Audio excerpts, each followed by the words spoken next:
السلام علیکم دوستانو. نن به زه تاسو ته د پښتون ژغورنې غورځنګ مشر منظور احمد پښتین د ژوند په اړه معلومات درکړم.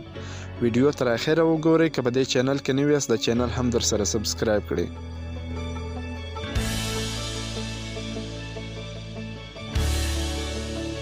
منظور احمد پښتین یا منظور پښتون په کال 1994 کې د سویلي وزیرستان په یوه کوچني کلي مولي خان سرای کې زیږېدلی دی.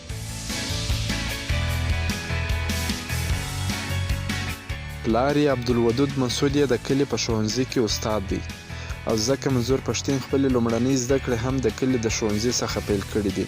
د تعلیم مزل یې د ګومل پوهنتون ډیری اسماعیل خان څخه د وترنرۍ په برخه کې د سند په اخیستو پای ته ورسېدی.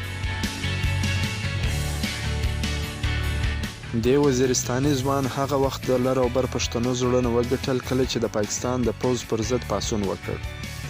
دا پاڅون یې د دې لپاره رامنځته سو ترڅو د پښتنو پر وړاندې د پنجابي پوځ د ظلمونو پوښتنه وشي. هغه د پی ټي ایم یا د پښتون ژغورنې غورځنګ په نامه یو تحریک رامنځته کړ. په دې وروستیو کې د زیاتو پرمختګونو شاهد هم و.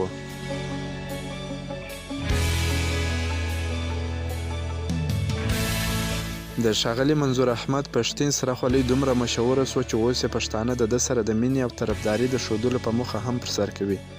د ده غورځنګ یوازې په ځوانانو نه بلکې په ملایانو هم ښایسته دی. منظور احمد پښتین د پاکستان د پوځ لخوا څو ځله په مرګ زندان او وهلو ګواښل شوی دی، خو ده بیا هم ماته نه ده منلې.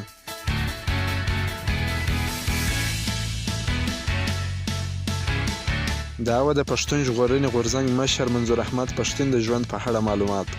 که مو دا معلومات خوښ شوي ویډیو در سره لایک کړئ. که په چینل کې نوي یاست د چینل هم در سره سبسکرایب کړئ. که د بل چا په اړه معلومات غواړئ لاندې په کمنټ کې راته ولیکئ. تر بلې ویډیو پورې د الله په امان.